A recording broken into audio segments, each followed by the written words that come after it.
आप सब लोग भी देख के आओगे कि मैं कौन सी बुक की बात कर रहा हूँ, कौन सी बुक थी जो मैंने बिल्कुल एंड में रेफर की और आपको नहीं पता कि बुक कौन सी है। तो ये बुक आप लोगों के पास भी है। ये वो बुक है जिसमें आपने आज तक का अपना सारा एक्सपीरियंस इकट्ठा किया है, जो भी आपने सीखा है, जो भी ट्रिक्स हैं, वो सब एक्यूमुलेट करके आपने लिखी हुई है। ये है आपके नोट्स। मैंने बहुत सारे लोगों को देखा है कि वो दूसरे लोगों से मांगते रहते हैं, सर आपके नोट्स मिल जाएंगे क्या, मैम आपके नोट्स मिल जाएंगे क्या। वो नोट्स आपके बिल्कुल भी काम नहीं आएंगे। क्यों? क्योंकि वो उनके एक्सपीरियंसेस हैं। आपके एक्सपीरियंसेस आप खुद लिखते हो, चाहे आपने वो अपनी डॉक्टर वाली हैंड राइटिंग में क्यों ना लिखे हो। जो आखिरी समय होता है उसमें आपके सामने वो चीजें आनी चाहिए जो आपको बहुत इंपॉर्टेंट है, ताकि आप बिल्कुल भी टाइम वेस्ट ना करो उन चीजों को समझने में। मैं आपको एक इंसिडेंस बताता हूँ कि आपको नोट्स बनाना क्यों जरूरी है। मेरा टायर 2 का पेपर था 2017 का। उसमें मैंने अपने कुछ फॉर्मूलाज और ये सब लिख के रखे थे जो मुझे टफ लगते हैं। आपको पता होगा साइन 75 की या फिर कोट 75 की वैल्यू निकालनी, या फिर साइन 15 की वैल्यू निकालनी, ये एक ड्राइव करके हमें निकालना पड़ता है। बट इसकी डायरेक्ट वैल्यू भी आप पुट कर सकते हैं। ठीक है, तो मैंने ये सब चीज़ें लिख के रखी थी और मैं क्या करता था, अपनी नोट्स लेके जाता था और एग्जाम से पहले 1 घंटा पहले या जब मैं ट्रैवल कर रहा था तो ये सब पढ़ता रहता था, जिसके कारण मेरी सारी रिविजन दोबारा हो जाती थी और पेपर में कभी भी ऐसा नहीं होता था कि मेरे को कोई फॉर्मूला याद ना हो। तो मैंने ये सब चीज़ें याद की थी जस्ट पेपर से पहले, और पेपर में मैंने क्वेश्चन देखा जो कि आया हुआ था और उसमें डायरेक्ट मेरे को साइन, मेरे को अभी एग्जैक्ट वैल्यू याद नहीं है, पर शायद वो ऐसा था कि कोट 75 में से साइन 15 माइनस करना है या कुछ ऐसा था। और उसके कारण मैंने अभी जस्ट थोड़ी देर पहले ही वैल्यू इनकी याद की थी, तो मेरे को डायरेक्ट आंसर मिल गया। इससे मेरे अप्रोक्सीमेटली 2-2.5 मिनट बच गए, और क्या पता मैं ये आंसर मुझसे निकलता भी ना, तो मेरा कितना टाइम बच गया और एक क्वेश्चन भी बच गया। और आपको पता है कि क्वेश्चन की वैल्यू आज के टाइम पे। So do not ask for others notes, trust your gut, और अपने नोट्स खुद बनाओ। तो क्वेश्चन आपका ये नहीं होना चाहिए कि सर आपके नोट्स मिल जाएंगे क्या, आपका ये होना चाहिए क्वेश्चन कि ये सर नोट्स कैसे बनाने हैं। जब आप शुरू में पढ़ाई करने लगते हो तो आप सोचते हो कि नोट्स बनाने हैं, तो आप उसमें बहुत कुछ लिख देते हो। नोट्स इसके लिए नहीं है, क्योंकि बुक में वो सब पहले से ही लिखा हुआ है। कुछ लोग क्या करते हैं कि हर सब्जेक्ट के लिए अलग कॉपी लगाते हैं या फिर अलग बुक बनाते हैं। मेरा अप्रोच ऐसा नहीं है, क्योंकि अगर आपके पास बहुत सारी किताबें होंगी, बहुत सारे नोट्स होंगे, तो वो मैनेज करने में टफ होते हैं। और जो जैसा कि स्कूल टाइम में होता है, आपके पास अलग अलग सब्जेक्ट होते हैं, उसके पेपर भी अलग अलग दिन होते हैं, पर जब कंपटीशन का टाइम आता है तो उसमें सारे सब्जेक्ट एक साथ एक पेपर में ही आते हैं। तो क्यों ना आपके पास नोटबुक भी एक ही हो, इससे आपके नोट्स गुम नहीं होंगे और आपको सब कुछ एक ही बार में मिल जाएगा। अब आप सब बोलोगे कि सर ये नोट्स तो जो आपके हैं तो काफ़ी कम लग रहे हैं हमें।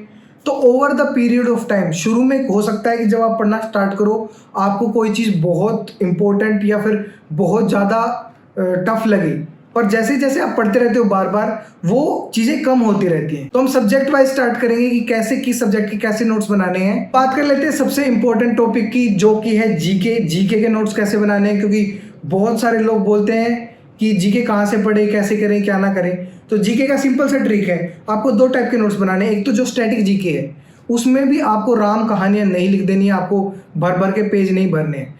सबसे पहले बात करेंगे हम हिस्ट्री की। हिस्ट्री को कैसे बनाना है? हिस्ट्री को आप जब आप पढ़ लेते हो 1 बार 2 बार, पहले तो बुक में ही अंडरलाइन करो। उसके बाद जब आपको एक टाइमलाइन और सीक्वेंस समझ में आ गया है अपने अकॉर्डिंग, तो आप हिस्ट्री में एक टाइमलाइन बनाएंगे। लेट अस से आप 1600 में अंग्रेज आए थे, तो 1600 से लेके 1947 तक आप अपनी एक टाइमलाइन बनाएंगे।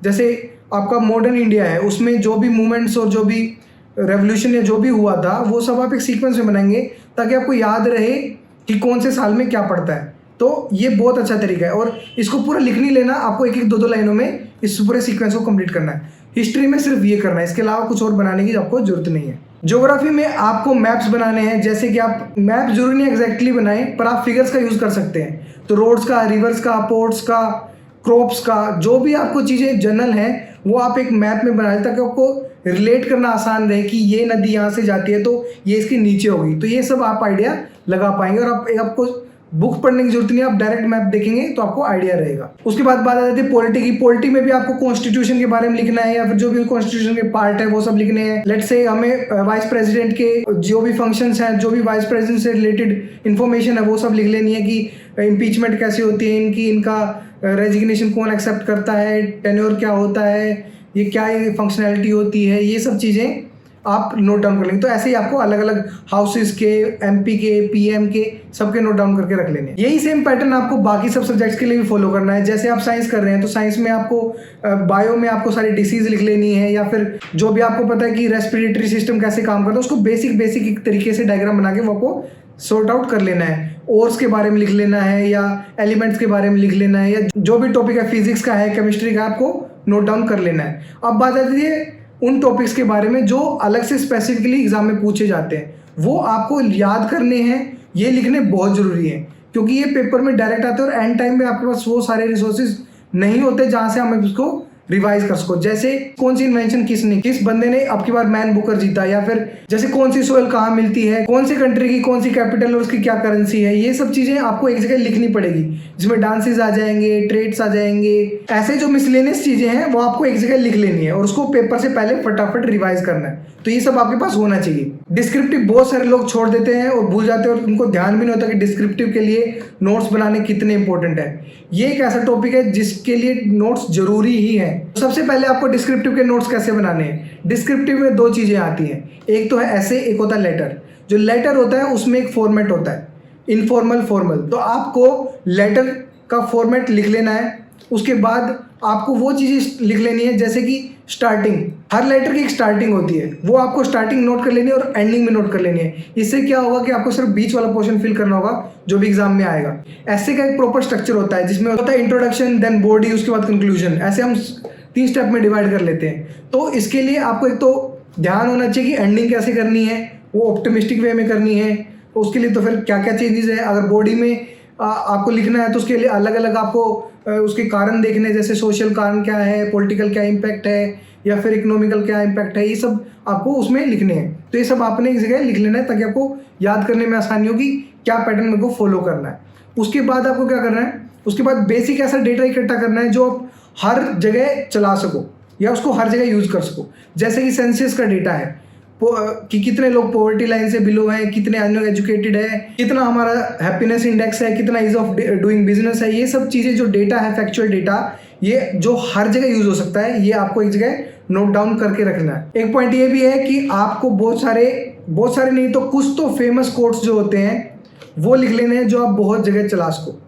तो आपको उनका राइटर का मेंशन करना है और वो कोट्स लिख लेने हैं ताकि आपके पास कोई भी एग्जाम में पेपर आए तो आप उसको कोट को कहीं ना कहीं फिट कर पाए। ये बहुत ही अच्छा लगता है। तो इससे आपका स्ट्रक्चर भी अच्छा होता है और आपको ज़्यादा मार्क्स मिलने के चांसेस होते हैं। उसके बाद आपको क्या करना है, उसके बाद आपको जो भी रिलेटेड टॉपिक्स हैं उनके बारे में थोड़ा लिख लेना है।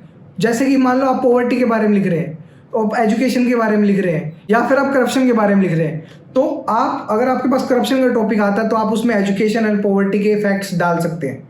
सिमिलरली आप एजुकेशन में करप्शन और पॉवर्टी का भी डाल सकते हैं। तो ये जो इंटर रिलेटेड होता है ये आप हर बार यूज़ कर सकते हैं। तो ये सब चीज़ें आपको वहाँ पे नोट डाउन करके रखनी है। बहुत सारी गवर्नमेंट स्कीम्स भी हैं जो आती रहती हैं, वो भी आप लिख लेंगे। तो मेरा कहने का मतलब है जो डेटा आप बार बार यूज़ कर सको वो आपको लिख लेना है। तो इससे क्या होगा, पेपर से पहले आपको सब कुछ एक जगह लिखा हुआ मिल जाएगा और आपको कन्फ्यूजन कम होगी। जैसा कि आप सब लोगों को पता है, अनअकैडमी के हर वीक नए बैचेस आते रहते हैं और इन बैचेस का टाइम होता है 8 से 10 महीने या फिर 1 साल, जिसमें आप पूरा सिलेबस एक बार में कंप्लीट कर सकते हैं। और आपको सारे के सारे फेमस टीचर्स आपको यहाँ पे मिल जाएंगे। तो आपके पास चॉइस भी बहुत सारी है। इसमें आप लाइव क्लासेस ले सकते हो, अपने टीचर से इंटरेक्ट कर सकते हैं, आपको पीडीएफ के नोट मिल जाते हैं और टाइम टू टाइम आपको, और क्लासेस के लिए आपको कहीं भी बाहर नहीं जाना, आप अपने घर के कंफर्ट में सारी क्लासेस ले सकते हैं। अनअकैडमी में बहुत सारे ऑफर भी चलते रहते हैं और अगर आप हमारा कूपन कोड यूज़ करेंगे अमन 2021 या फिर आस्था 2021, आपको एक्स्ट्रा 10% डिस्काउंट भी मिल जाएगा। इससे रिलेटेड बाकी जो भी लिंक्स है वो मैं डिस्क्रिप्शन बॉक्स में प्रोवाइड कर दूंगा, तो डू चेक इट आउट। अब आ जाते हैं मैथ्स पे। मैथ्स आप बड़े अलग अलग तरीके से पढ़ते हो और जैसे आजकल ऑनलाइन का बहुत सारा मटेरियल आपको मिलता है, तो उसके लिए नोट्स कैसे बनाने हैं बहुत जरूरी है। जब आप ऑनलाइन कोई वीडियो देखें, कोई लेक्चर देखें, उसमें जो जो क्वेश्चन या जो जो ट्रिक्स आपको इंपॉर्टेंट लगी हैं वो आप नोट डाउन कर लो, क्योंकि जरूरी नहीं कि एंड टाइम पे आपको वो वीडियो देखने का मौका मिलेगा या आपको याद भी होगा ये कौन सी वीडियो थी। बुक का तो आप ध्यान दे सकते हो कि इस बुक में ये चैप्टर में यहाँ पे मिल जाएगा, पर वीडियोस का आप बिल्कुल भी ध्यान नहीं रख सकते। तो ये आपको एक ध्यान रखना कि जब भी आप किसी कॉन्सेप्ट की वीडियो देखें तो उसको नोट डाउन जरूर करें। तो मैथ्स में आप नोट्स कब बनाते हो? आप शुरू में बनाते हो जब आप प्रिपेयर कर रहे होते हो, क्योंकि उस टाइम आपके पास बहुत सारे कॉन्सेप्ट होते हैं। तो मैथ्स में 2 पार्ट हैं। एक तो पार्ट है जिसमें आपको डायरेक्ट फॉर्मूलाज याद करने हैं, जैसे कि आपको ज्योमेट्री के फॉर्मूलाज हो गए, मेंसुरेशन के हो गए, या फिर आपको अलजेब्रा के फॉर्मूलाज याद करने हैं, ट्रिग्नोमेट्री के फॉर्मूलाज हो गए। तो ये आपको एंड टाइम में बहुत काम आने वाले हैं, तो इनको तो एक साथ नोट डाउन करके रखना ही है और बार बार इसको रिवाइज करना है। एक चीज़ और नोटिस की है मैंने कि लोग बहुत सारे फॉर्मूलाज एक साथ लिख के बैठ जाते हैं। आपको सिर्फ वही फॉर्मूले लिखने हैं जो आपने एक्चुअल में प्रिपेयर किया है या जिसके फॉर्मूले को यूज़ करके आपने बहुत सारे क्वेश्चन किए। रैंडमली बहुत सारे फॉर्मूले नहीं लिख देने, क्योंकि उसका कोई फायदा ज़्यादा होने वाला है नहीं। जो भी टॉपिक आप पढ़ रहे होते हो उसको आप पहले नोट डाउन करना है। जैसे परसेंटेज हमने लिख दिया, उसके बाद उसके जो जो क्वेश्चन आपको अच्छे लगे हैं, जो जो कॉन्सेप्ट अच्छे लगे वो नोट डाउन कर लेंगे। उसमें थोड़े से 1-2 पेज छोड़ के फिर अगला टॉपिक स्टार्ट करेंगे, ताकि आने वाले टाइम में अगर आपको कुछ और अच्छा मिल जाता है तो आप बैक जाके उस पर नोट डाउन दोबारा से कर सकते हैं। तो ऐसे ही करके आपने सारे नोट्स बना लेने अपने। और एक चीज़ और ध्यान रखना कि टॉपिक वाइज नोट्स बनाएं। जैसे कि आप कैलकुलेशन के लिए एक अलग टॉपिक छोड़ दें, अलग पोर्शन छोड़ दें, ताकि आपको जब भी जैसे मान लो आप कोई चीज़ प्रिपेयर कर रहे थे और अब आपकी पढ़ाई छूट गई है, तो थोड़े दिन बाद आपको दोबारा से रिवाइज करना है, तो आप कैलकुलेशन आपकी डेली हो गई है, तो आप दोबारा से सेम वो पोर्शन रेफर कर सकें जहाँ पे आपने कैलकुलेशन रिलेटेड ट्रिक्स जो है नोट डाउन की थी। तो आपको बार बार ढूंढना नहीं पड़ेगा, आप डायरेक्ट वहाँ जाके आपकी सारी जो भी आपने मेथड यूज़ किए थे वो रिवाइज कर सकते हैं। आपको बता देता हूँ कि इंग्लिश के नोट्स कैसे बनाने हैं। आपको पूरी बुक नहीं छाप देनी, आपको बिल्कुल एक एक जो रूल है वो दोबारा नहीं लिख देना, इससे कुछ फायदा नहीं होने वाला। आपको सिर्फ कॉपी भरने वाले हो, या फिर कॉपी में से पढ़ लोगे या फिर बुक में पढ़ लोगे, सेम बात रहेगी। तो आपको नोट्स कैसे बनाने हैं, आपको इंग्लिश के नोट्स बनाने के लिए 2 पार्ट में डिवाइड करना है सब्जेक्ट को। 1 is for the grammar, second is for the जो आपकी वोकैबुलरी है। अब ग्रामर में क्या करना है, ग्रामर में आपको सारे रूल्स नहीं लिख देने हैं, आपको एक बार पढ़ाई करनी है। और जब आप एक बार सब आप पढ़ाई कर लोगे, शुरू में आप चाहो तो नोट्स ना बनाओ इंग्लिश के लिए, आप सिर्फ नोट डाउन करो, अपनी बुक में ही हाईलाइट करो, नोट्स मत बनाओ। उसके बाद जब आप प्रैक्टिस के टाइम पे आते हो तो इंग्लिश का जैसे कोई क्वेश्चन आपको मिला, मान लो प्रीवियस ईयर का कोई क्वेश्चन था, उसमें कोई कॉन्सेप्ट था, वो 5-6 बार आया है पेपर में, या हर बार आपको वो कॉन्सेप्ट दिख रहा है, ये कॉन्सेप्ट कौन से चैप्टर से बिलोंग करता है विद एग्जाम्पल और उसकी एक्सप्लेनेशन, ऐसे आपको पूरा नोट डाउन कर लेना है उसको।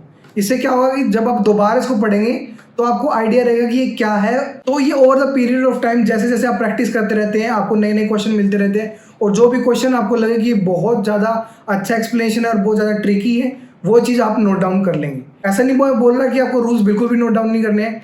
एंड में जब आपकी पूरी प्रिपरेशन हो जाती है तो एक बार रिवाइज करने के लिए उस पूरे चैप्टर को आप की पॉइंट्स में या 10 या 15 या 20 रूल्स को आप लिख सकते हैं, ताकि जब भी आप एग्जाम देने जाएं और हर चैप्टर के रूल्स फटाफट रिवाइज कर दें। और एक नोट और, बिल्कुल भी ऐसे रैंडमली कुछ भी मत लिखना, अपना सीक्वेंस वाइज और प्रॉपरली सेक्शन में डिवाइड करके लिखना, ताकि आप जब उसको दोबारा रिवाइज करो तो आपको पता लगे कि कौन सी चीज़ कहाँ मिलेगी और उसका पुराना कॉन्टेक्स्ट भी आपको मालूम हो। ये तो होगा ग्रामर का पार्ट। सेकेंड पार्ट है वोकैब का। वोकैब में भी आपको ये नहीं करना कि आप बहुत सारे वर्ड्स को नोट डाउन कर करके रख देंगे और भर देंगे पेज को, ऐसा कुछ भी नहीं करना है। आपको देखना है कि कौन से वर्ड्स हैं। लेट्स से हम मिसस्पेल वर्ड्स की बात कर लेते हैं। बहुत सारे वर्ड ऐसे हैं जो बार बार रिपीट हो जाते हैं, जो कि बड़े कॉमन से वर्ड होते हैं। तो आप जब आप प्रिपेयर करेंगे तब आप बहुत सारे एग्जाम्स में देखेंगे कि ये वर्ड बहुत बार रिपीट हो रहा है और ये मेरा गलत भी हो रहा है, तो वो वर्ड आप नोट डाउन कर लेंगे जो बुक्स में बार बार आ रहे हैं, जो प्रीवियस ईयर में बार बार आ रहे हैं, या फिर कोई 1 वर्ड आ गया है वो बहुत अच्छा है, तो ऐसी चीज़ें आपको नोट डाउन करनी है। अब रीजनिंग की बात कर लेते हैं। रीजनिंग में बहुत ही लिमिटेड चीज़ें होती हैं और कुछ चीज़ें होती हैं जो आपको याद रखने की बहुत ज़्यादा ज़रूरत होती है, जैसे कि पैटर्न्स। हर जो क्वेश्चन होता है रीजनिंग का उसमें पैटर्न्स होते हैं, जैसे बॉक्स वाले पैटर्न के क्वेश्चन आते हैं, या फिर डाइस के क्वेश्चन आते हैं, या फिर सीक्वेंस सीरीज के क्वेश्चन आते हैं। इन क्वेश्चनों के बारे में आपको उसका जो थ्योरी है, जो भी कॉन्सेप्ट है वो लिख लेना है, ताकि आपको कहीं और से रेफर करने की जरूरत ना पड़े। लेट्स से आपको कोई डेट दे दी गई है, उसमें आपको बताना है कि कौन सा दिन पड़ेगा, तो उसके लिए भी एक प्रॉपर वे होता है इसको, और डे काउंट करके आप कैलकुलेट करते हो, तो ये सब भी आपको वहाँ पे लिख लेना है ताकि आप भूले ना इसको। होप ये वीडियो आपको थोड़ा अच्छा लगा होगा और थोड़ा सा सीखने को मिला होगा, और कुछ पॉइंट आपको जरूर ऐसे मिले होंगे जो आपको बेनिफिट करेंगे आपकी नोट मेकिंग में। हम कोशिश करते रहते हैं अपने तरफ से जितना हमारा एक्सपीरियंस है, जितनी हमारी नॉलेज है वो हम शेयर करें। होप आप इन सब चीज़ों का फायदा उठाएंगे और एग्जाम में बहुत अच्छा परफॉर्म करेंगे। अगर आपको ये वीडियो पसंद आई है तो प्लीज़ लाइक कीजिए, शेयर कीजिए, सब्सक्राइब भी कीजिए, क्योंकि हमें भी मोटिवेशन मिलता है कि अपने बिजी स्केड्यूल से अपने टाइम निकाल के आप लोगों के लिए वीडियो बनाने का। और जो भी आपके नोट मेकिंग से रिलेटेड या कोई भी क्वेश्चन आप जरूर कमेंट्स बॉक्स में बताइए, ताकि हम उनको जान पाए और कोशिश करें उन सब क्वेश्चंस को आंसर करने की। तो चलिए मिलते हैं अगली वीडियो में।